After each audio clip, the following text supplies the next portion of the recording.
Okay, അപ്പോൾ എമ്പുരാൻ ചിത്രം കത്തിക്കേറിക്കൊണ്ടിരിക്കുകയാണ്. Congratulations to Prithviraj and team Murali Gopi, Lalettan, Antony Perumbavoor and team. ഇവർ അത്യുഗ്രൻ ബിസിനസ്മാനാണ്. ഇവർക്കറിയാം എങ്ങനെ ചിത്രത്തെ ഗംഭീരമാക്കണം എന്നുള്ളത്. ഇത് ഉറപ്പായിട്ടും ഒരു ബ്ലോക്ക് ബസ്റ്റർ ആയിരിക്കും. പിടിച്ച് കുലുക്കിക്കളയും. പക്ക മെഗാ ഹിറ്റായിരിക്കും, അതിൽ യാതൊരു സംശയമില്ല. കാരണം അതിനുള്ള കണ്ടൻറ് ഉണ്ട് ഇതിനകത്ത്. ഇനി കുറേ നാളത്തേക്ക് ഇതിനെക്കുറിച്ചുള്ള ചർച്ചകൾ ഇനി കത്തിക്കേറിക്കൊണ്ടിരിക്കും. അത് L3 നയിക്കും. L3 എന്തുവാണെന്നുള്ളത് അത് ഞാൻ പറയാം. അപ്പം ടൈറ്റിൽ ശ്രദ്ധിച്ചിരിക്കുമല്ലോ, ഈ ചില ഉത്തരം കിട്ടാത്ത ചോദ്യങ്ങളുണ്ട്, ചില മിസ്റ്ററീസ്. അത് എനിക്ക് ഈ വീഡിയോയിലൂടെ അതാണ് ഞാൻ പറയാൻ ഉദ്ദേശിക്കുന്നത്. അപ്പോൾ ആദ്യത്തെ കേസ്, നമ്മുടെ എമ്പുരാൻ്റെ ടൈറ്റിൽ ഇമേജസിലൊക്കെ ആ 2A ചുമന്നിരിക്കുന്നുണ്ട്. അതെന്തുവാണ് സംഭവം എന്നുള്ളത്. അപ്പോൾ പല ആളുകളും അർജൻറ്റം, മാസ്റ്ററും ഈ ഗ്രൂപ്പ്, പക്ഷേ അതിപ്പോഴും ഒരു രഹസ്യമാണ്. അത് എന്തുവാണെന്നുള്ളത് മനസ്സിലായി. ഇനിയിപ്പോൾ AA ഫിലിംസാണ് ഇത് ഹിന്ദിയിൽ ഡിസ്ട്രിബ്യൂട്ട് ചെയ്യുന്നത്, അതിൻ്റെ ഒരു മാർക്കറ്റിംഗ് ആണോ എന്തുവാണ് എനിക്ക് മനസ്സിലായില്ല.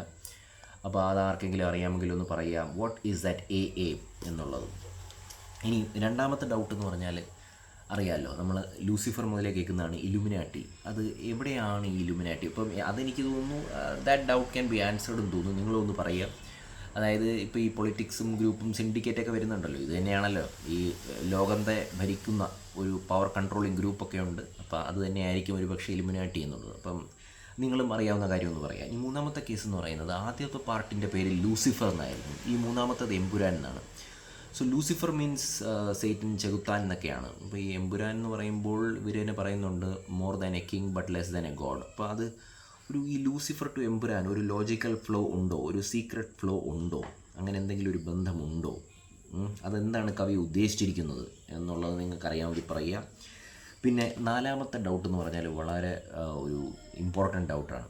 അതായത് ഈ കവി എന്ന് ഉദ്ദേശിച്ച അണിയറ പ്രവർത്തകർ, ഇവർ ഈ ക്യാരക്ടേഴ്സിൻ്റെ പേരുണ്ടല്ലോ, സ്റ്റീഫൻ, പിന്നെ അബ്രാം ഖുറേഷി, സയ്യദ് മസൂദ്, പിന്നെ സ്റ്റീഫൻ, ഈ പേരുകൾ കറക്റ്റായിട്ട് സൂട്ടാവുന്നുണ്ട് ക്യാരക്ടേഴ്സിന്. എന്തുകൊണ്ടാണ് ഈ പേര് തിരഞ്ഞെടുത്തത്? എന്തുകൊണ്ട് ഖുറേഷി, എന്തുകൊണ്ട് സയ്യദ് മസൂദ്, എന്തുകൊണ്ട് സ്റ്റീഫൻ?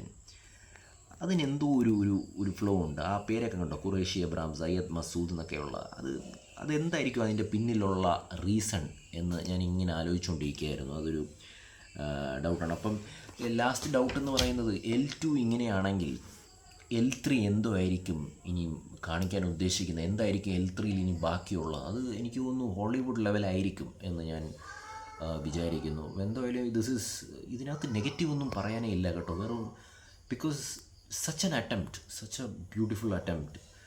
പൃഥ്വിരാജ് എന്ന് പറയുന്നത് ഇസ് എ ജീനിയസ് കേട്ടോ. അതുപോലെ മുരളി ഗോപി ഇത്രമാത്രം ടാലൻറ്റഡ്. എനിക്കറിയാം, നമുക്കെല്ലാവർക്കും അറിയാം ഇവർ ടാലൻറ്റഡ് ആണെന്നുള്ളത്, പക്ഷേ ഇത്രമാത്രം ഇൻഡെപ്ത് ടാലൻ്റ് ഉള്ളതെന്നുള്ളത് നമുക്ക് ലൈക്ക് സംതിങ് ഗ്രേറ്റ്. മനസ്സിലായില്ലേ? അവർക്കറിയാം എന്ത് ബിസിനസ്. നിങ്ങൾ നോക്കിക്കോ, ഇനിയും കുറേ നാളത്തേക്ക് ഇതിൻ്റെ ചർച്ചകളൊക്കെ ആയിരിക്കും. ഇപ്പോൾ ഇതിനകത്ത് ഈ പ്രത്യേകിച്ച് ഇതിൻ്റെ പൊളിറ്റിക്സും കാര്യങ്ങളും ഒക്കെ വരുന്നുണ്ടല്ലോ. സോ എക്സ്ട്രാ ഓർഡിനറി, ഗ്യാരണ്ടീഡ് ഹിറ്റാണ്. തിയേറ്ററിലാണ് ഇത്. എനിക്ക് തോന്നുന്നു ഈ TV യിലും മറ്റേടത്തൊന്നും കണ്ടിട്ട് ഒരു കാര്യമില്ല, വീട്ടിലൊന്നും കണ്ടിട്ട്. ഇത് തിയേറ്ററിലാണ് കാണേണ്ടത്. തിയേറ്ററിൽ ഇത് കണ്ടിരിക്കണം. സോ നമ്മുടെ ഒരു രീതി എന്ന് പറഞ്ഞു കഴിഞ്ഞാൽ വീണ്ടും തിയേറ്ററിലാണ്. എനിക്കാണെങ്കിൽ വീട്ടിലിരുന്ന് ഈ എന്തുവാണ് OTT എന്നൊക്കെ പറയുന്നത്, നമുക്കതൊരു ഓളമില്ല. തിയേറ്ററാണ്. Great man, genius Prithviraj, Murali Gopi, എങ്ങനെ സാധിക്കുന്നു? നമുക്കും കൂടെ ഒരു ചാൻസ്.